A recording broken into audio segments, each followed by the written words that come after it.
les documentaires كما درسوا.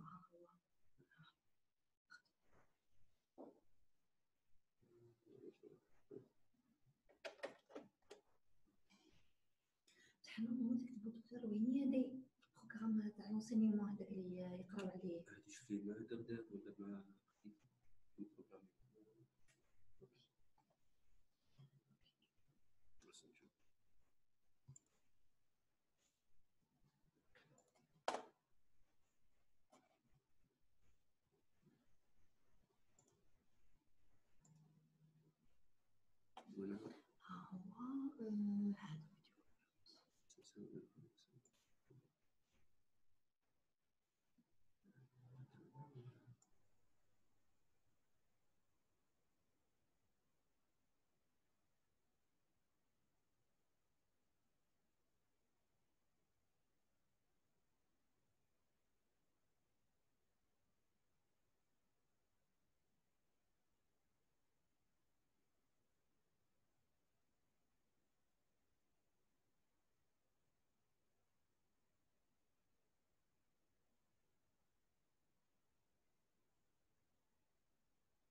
Bonjour tout le monde. Est-ce que vous m'entendez?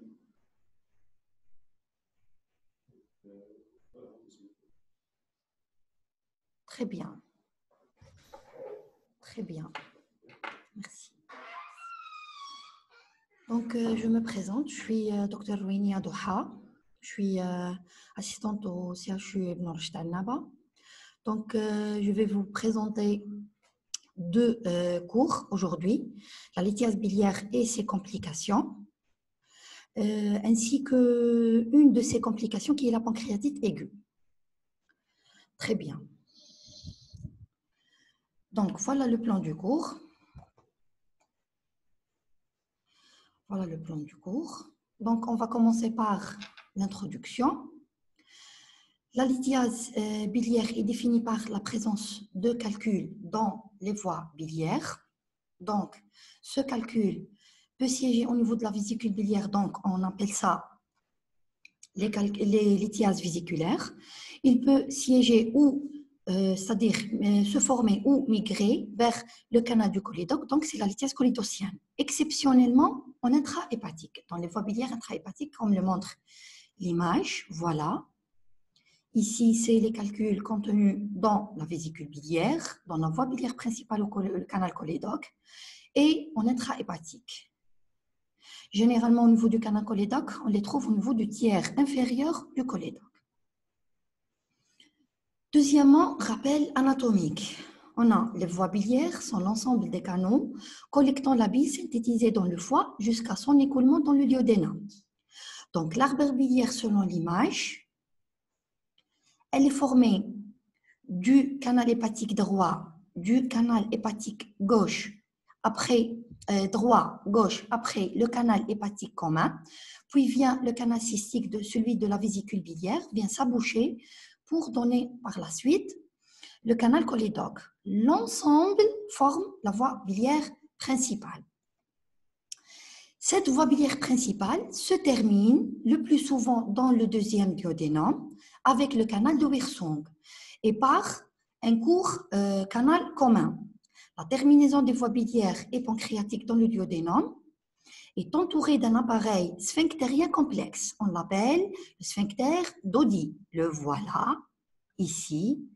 Voilà les fibres nerveuses, les fibres musculaires qui forment le sphincter d'Oddi. L'ensemble, on l'appelle l'ampoule de Vater. Et le sphincter qui s'ouvre et qui se ferme, c'est le sphincter d'Oddi. Est-ce que ça va jusqu'à maintenant? Est-ce que vous m'entendez? Oui. Très bien. Très bien. Donc, on continue. On continue le rappel anatomique. La vésicule est un réservoir placé en dérivation sur la voie biliaire principale. Elle est formée de 3 parties, comme le montre l'image. On a le fond vésiculaire, la partie la plus profonde, le corps et le collet.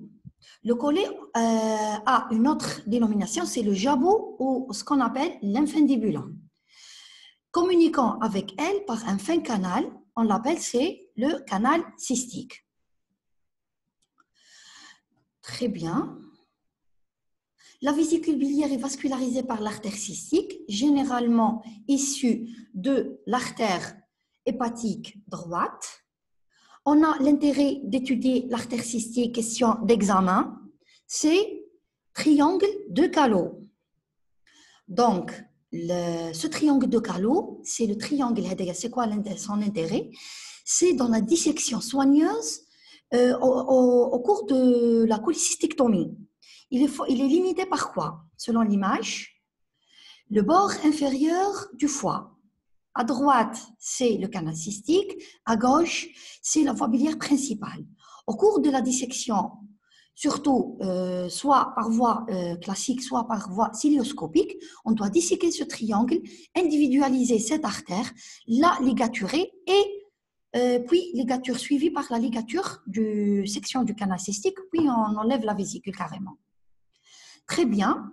Le retour, le triangle de Callot, c'est une question d'examen et ses limites. Donc, on continue. Le retour veineux de la voie biliaire principale ainsi que la vésicule biliaire se fait vers la veine porte. D'accord, je vais répéter. Donc, en ce qui concerne l'artère cystique, pourquoi? Oui. Pourquoi on étudie ce triangle de Callot et cette artère cystique?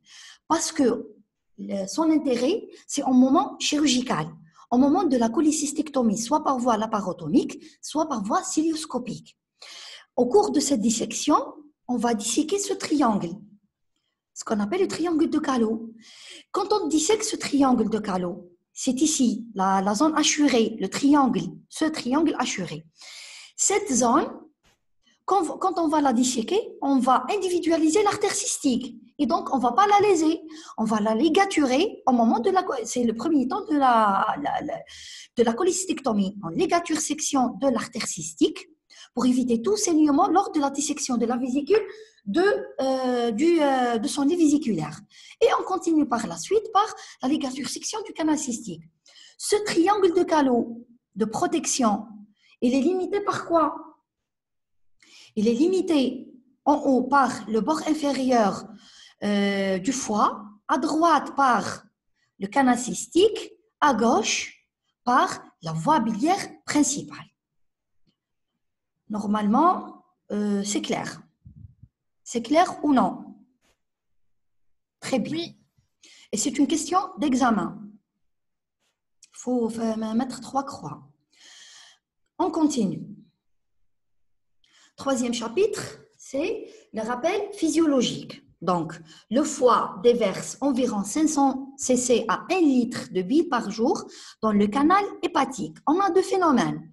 On a la sécrétion biliaire et l'excrétion biliaire. La sécrétion biliaire, ou ce qu'on appelle la cholérèse hépatocytaire, c'est quoi?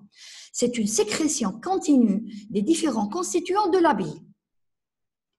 Le deuxième phénomène, c'est l'excrétion biliaire qui se fait de façon discontinue comme suit. On a un remplissage et une vidange de la vésicule biliaire.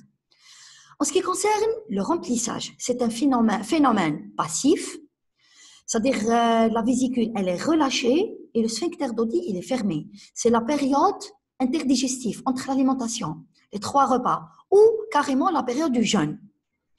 Deuxième phénomène, qui est un phénomène actif, c'est la vidange. Elle est déclenchée par l'arrivée du chyme gastrique dans le duodénum et on aura une contraction de la vésicule biliaire et un relâchement du sphincter d'Oddi. Est-ce que vous m'entendez? Oui, madame. S'il vous plaît, est-ce que vous m'entendez? Oui, D'accord, madame. très bien. Donc, je continue parce que c'est affiché ici une connexion instable. Il n'y a pas de problème. Donc, on a 2 phénomènes. Le phénomène de remplissage qui est un phénomène passif et le phénomène de vidange qui est un phénomène actif. La commande de tous ces phénomènes est soumise sous double contrôle. On a un contrôle hormonal et nerveux. Le contrôle hormonal, il est assuré par les 2 hormones. C'est la gastrine, c'est une hormone gastrique, et la cholécystokinase, qui est une hormone duodénale, intestinale. Donc, ce contrôle, c'est un contrôle hormonal suivi du contrôle nerveux. Donc, le contrôle nerveux, il est assuré par le système parasympathique, qui est assuré par le nerf vague. C'est le nerf essentiel splanchnique du tube digestif. Très bien. On continue. Donc, la bile représente la sécrétion exocrine du foie contenant 85 à 95% d'eau, des électrolytes et des substances organiques. Les substances organiques sont représentées par le cholestérol et la bilirubine, ce qui donne la pigmentation biliaire jaune verdâtre ou jaunâtre. Donc, des substances et aussi associées à des substances solubilisantes, ce sont les phospholipides à type de lécithine et les acides biliaires ou les sels biliaires. La bile normale, elle est jaunâtre ou la jaune verdâtre, limpide, filante et basique, dont le pH est compris entre 7,6 et 8,6. Une petite remarque, c'est que la bile hépatique, elle est différente à la bile vésiculaire. Pourquoi? Parce que la bile vésiculaire est plus concentrée que la bile hépatique. Elle est stagnée. Jusqu'à maintenant, ça va.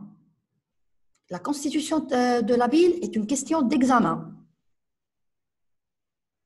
Les 3 éléments, cholestérol, bilirubine, substances solubilisantes, ainsi que les caractéristiques. D'accord, je continue. Donc, la principale fonction de la bile est l'absorption de lipides et l'élimination de cholestérol et certains déchets de l'organisme, tels que la bilirubine. bilirubine. Jusqu'à maintenant, ça va? Oui, madame, ça va. Est-ce que vous avez des questions jusqu'à maintenant? Très bien, ça marche. On continue donc. Là, le 4e chapitre, la lithogénèse. La formation de calcul implique la présence de 2 facteurs. On a modification de la concentration de certains constituants de la bile, déjà cités, les 3 éléments déjà cités, ainsi que l'existence d'un réservoir, qui est la vésicule biliaire. Donc, dans la grande majorité des cas, la lithiase biliaire devient lithogène, soit lorsqu'elle contient du cholestérol en excès, soit lorsqu'elle présente un déficit en substances solubilisantes, soit l'association des deux. Parfois, elle est due à une hypomotricité vésiculaire, secondairement, mais essentiellement, soit c'est l'excès de cholestérol associé à un déficit en substances solubilisantes, qui est les phospholipides, la lécithine et les sels biliaires.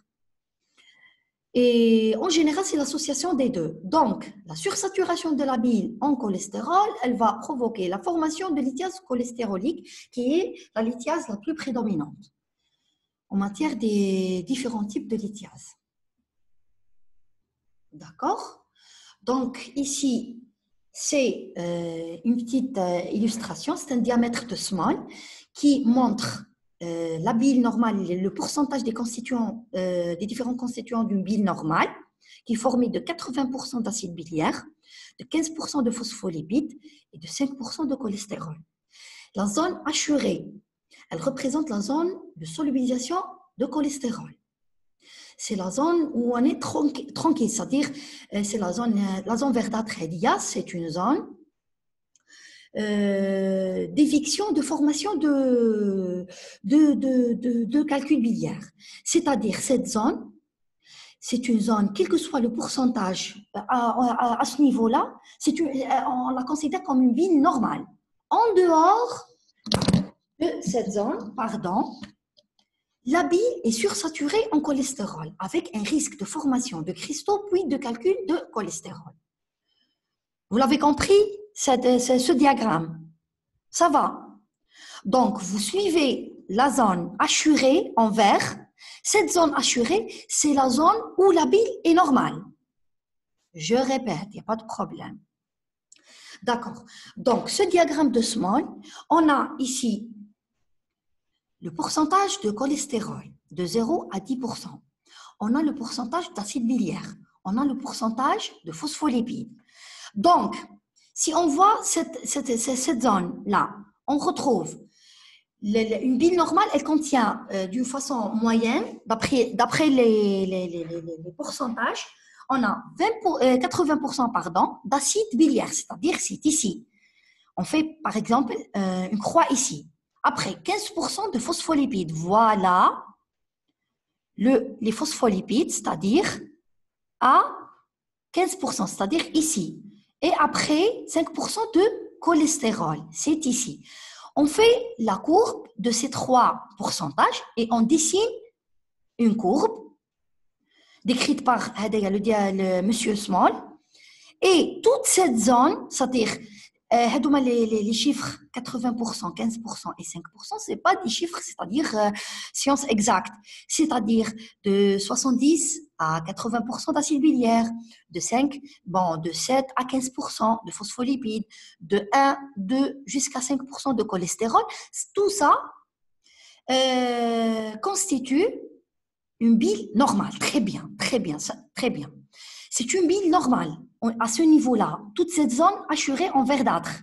En dehors de cette zone, c'est-à-dire d'autres pourcentages qui sont concernant l'acide biliaire, moins de 80%, golo, noslo, jusqu'à 70% d'acide biliaire, moins de phospholipides, c'est-à-dire moins de 15%, et plus de cholestérol, tout en augmentant de cholestérol et en diminuant d'acide biliaire et de phospholipides, ça constitue une zone extra hachurée. Cette bile, à ce moment-là, c'est une bile qui n'est pas normale. qui تولي notre bile non normale avec ces pourcentages, ça augmente le risque de développer les lithiases et donc les calculs. C'est bon? Vous l'avez compris? Normalement, c'est bon. Très bien, ça marche. Ce diagramme, par contre, c'est une... Bon, j'ai voulu vous le mettre parce que c'est un truc pour comprendre comment se passe la lithogénèse. Mais c'est un truc supplémentaire pour vous. Donc, juste vous le comprenez, bac. Ça, ce n'est pas une question d'examen, ce diagramme. OK? Très bien. On continue. Dans certaines circonstances, d'autres substances ou d'autres causes peuvent provoquer la formation de lithiase pigmentaire, telles que les maladies hémolytiques. On aura une sécrétion par excès de bilirubine non conjuguée, donc non hydrosoluble dans la bile. Et donc, ça va provoquer la précipitation et la formation de deuxième type de lithiase, qui est la lithiase pigmentaire. Troisièmement, l'augmentation de concentration de calcium dans la bile, dans certains cas comme l'hyperparathyroïdie, ça provoque la formation de lithiase de type calcique. Donc, on a 3 types. Bon, on a en réalité 2 types, le pigmentaire et le cholestérolique. Le calcique, il peut être mixte, soit avec le pigmentaire, soit avec le cholestérolique. Et le plus souvent, vers le pigmentaire, on va l'étudier après. On passe au rôle de la vésicule biliaire dans la formation de calculs. Elle concentre la bile, donc elle favorise la précipitation. Elle sécrète le mucus, donc elle favorise la cristallisation. Donc après la formation de calcul, elle favorise sa cristallisation. Et dans certains cas d'anomalie de paroi ou de la muqueuse vésiculaire, dans le cas de diverticulose, donc ça favorise la stase biliaire. Donc, le rôle de la vésicule, les 3 rôles, c'est des rôles essentiels dans la lithogénèse. C'est parmi les facteurs qui favorisent la lithogénèse, surtout pour certains sujets qu'on va étudier après, les facteurs de favorisants ou de risque. On passe, voilà, les facteurs de risque selon le type de calcul. On a les calculs cholestéroliques. Les facteurs de risque sont l'âge, surtout la stase biliaire, c'est la stagnation de la bile dans la vésicule biliaire. Anomalie de la paroi et de la muqueuse vésiculaire, c'est-à-dire l'organe, la vésicule biliaire ne fonctionne plus comme avant. Donc, ça favorise une stagnation de la bile à ce niveau-là, au niveau du fond vésiculaire. La cristallisation, c'est au moment de la formation la sécrétion de mucus, c'est-à-dire des substances qui favorisent la cristallisation. C'est une étape parmi les étapes de formation de le calcul vésiculaire. Et la stase biliaire, c'est la stagnation de la bile dans le fond vésiculaire. C'est OK?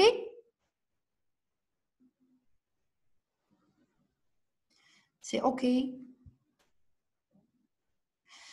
Très bien. La stase biliaire, je répète, la stase biliaire, c'est une stagnation de la bile au niveau de la vésicule biliaire. Elle deviendra lourde et donc, cette lourdeur, par la suite, donc je vais vous le dire, c'est la formation de sludge, puis le sable vésiculaire, et puis la formation de petits calculs, des gros calculs. Toutes ces étapes passent par aussi la cristallisation. C'est une étape qui utilise les substances sécrétées par le mucus et qui rentre dans la formation, dans la constitution de lithiase biliaire. On continue, très bien. Donc, parmi les facteurs de risque, on a, pour les calculs cholestéroliques, on a l'âge, le sexe féminin, le surpoids, bien sûr, l'obésité, c'est logique, la grossesse et surtout la multiparité. C'est des facteurs hebdomadaires sur des études et un pourcentage bien donné dans des études. Le jeûne prolongé et l'hypertriglycéridémie et certains médicaments, l'œstrogène. On a trouvé, j'ai oublié de mentionner, vous le mentionnez, l'imprégnation œstrogénique, elle provoque une atonie vésiculaire, ou une hypotonie vésiculaire. C'est pour ça, l'hypotonie vésiculaire, on revient, stase vésiculaire, formation de bile épaisse, puis le sludge, le sable et les calculs. Et d'autres facteurs, bien sûr, ethniques et génétiques, la famille et tout, donc c'est logique. Pour les calculs pigmentaires, on a les facteurs de risque, c'est les infections biliaires à répétition surtout. On a les obstacles biliaires, les sténoses bénigne ou maligne, tumorale, lithiasique, etc. On a aussi l'augmentation de production de bilirubine dans le cas des maladies hémolytiques, certains médicaments, les antibiotiques, les sulfamides et les contraceptifs qui sont à base d'œstrogène. Très bien. Donc, on a terminé par la physiopathologie. J'espère que ça va. Vous l'avez compris. On passe au 5e chapitre, c'est l'anatomie pathologie. Très bien. Premièrement, c'est la nature du calcul. On a les calculs biliaires sont composés d'un pourcentage variable de cholestérol, de bilirubine et de calcium. Les calculs qui sont formés de cholestérol sont généralement blancs ou jaunes et représentent environ 80% des calculs biliaires. C'est-à-dire, c'est des calculs cholestéroliques sont les plus fréquents par rapport aux autres types de calculs. Les calculs cholestéroliques mixtes contiennent en majorité du cholestérol, plus de 50% de leur poids, mais aussi de certaines proportions de pigments biliaires, de mucine et de protéines. Adomadji en 2e position, mixte.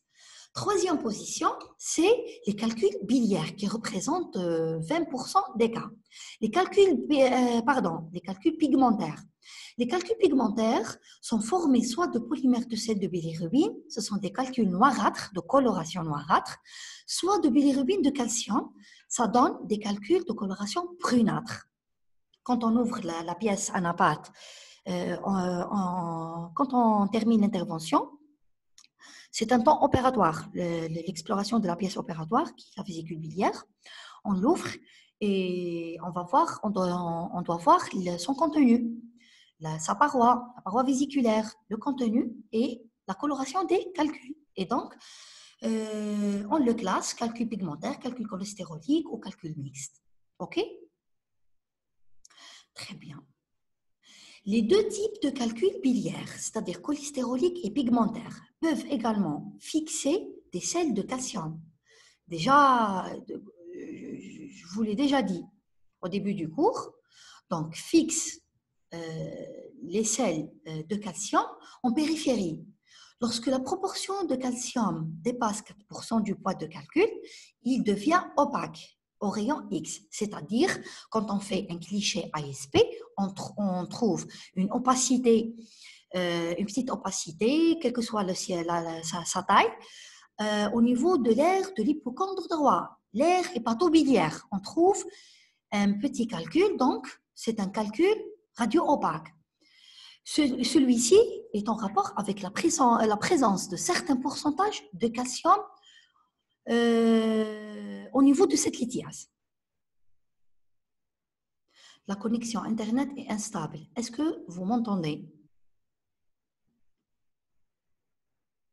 Est-ce que vous m'entendez?